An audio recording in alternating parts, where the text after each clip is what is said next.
இந்த 5 பசங்களும் ஒரு ட்ரிப்புக்காக இந்த பஸ்ல ஒரு அடர்ந்த காட்டுக்குள்ள டிராவல் பண்ணிக்கிட்டு இருப்பாங்க. இந்த காடு பார்க்கறதுக்கே ரொம்ப அழகா இருக்கும். பட் அழகா இருக்கிற இடத்துல தான் ஆபத்து இருக்கும்னு சொல்லுவாங்க. அதே மாதிரி தான் இவங்க போற வழியில ஒரு மரம் விழுந்து கிடக்கும். அதனால இவங்களால அந்த ரூட்ல போக முடியாது.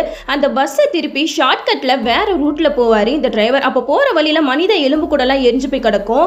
அந்த பஸ்ல ஒரு சைக்கோ ஏறி இந்த பசங்களை துப்பாக்கியை வச்சு மிரட்டிட்டு இருப்பான். அப்போ இந்த பஸ்ஸை ஒரு டனலுக்குள்ள கொண்டு போக சொல்லுவான். அதே மாதிரி டிரைவரும் அந்த டனலுக்குள்ள கொண்டு போவாரு. அந்த இடத்துல திடீர்னு பஸ் ஸ்டாப் ஆயிடும். அப்ப அந்த சைக்கோ கேட்பான், எதுக்காக பஸ் நிறுத்தின அப்படின்னு சொல்லிட்டு கேட்கும்போது அவர் சொல்லுவாரு, டே நான் நிறுத்தலடா, அதுவா நின்றுச்சு அப்படின்னு சொல்லிட்டு கீழே இறங்கி செக் பண்ணுவாரு. ஒண்ணுமே இருக்காது. பட் தூரத்துல கருப்பா ஒரு உருவம் உட்காந்துருக்கும். அதை பார்த்து எல்லாருமே ரொம்பவே பயந்துருவாங்க. கொஞ்ச நேரத்திலேயே அந்த டிரைவரை அடிச்சு சாகடிச்சிடும். இந்த பொண்ணு தைரியமா போயிட்டா அந்த சாவியை மட்டும் எடுத்துட்டு அந்த பஸ்ஸுக்குள்ள வந்துருவா. இவங்க எல்லாருமே அந்த உருவத்தை பார்த்து ரொம்பவே பயந்து போயிருப்பாங்க. அது என்னவா இருக்கும் அப்படின்னு சொல்லிட்டு பயந்துகிட்டே அந்த டனலுக்குள்ள எல்லாருமே ஓடுவாங்க. ஆனா அந்த இடத்துல கொஞ்சம் கூட வெளிச்சம் இருக்காது. அதனால கையில தீப்பந்தத்தை வச்சுட்டு அந்த டனலுக்குள்ள போய்கிட்டு இருப்பாங்க. அப்ப அந்த பேய் ரொம்பவே உங்களை பயன்படுத்தும். அந்த பேய்க்கு நெருப்பு வெளிச்சனாலே ஆகாது. அதை இவங்க புரிஞ்சுக்கிட்டு அந்த பேய் மேல அந்த நெருப்பை போட்டுருவாங்க.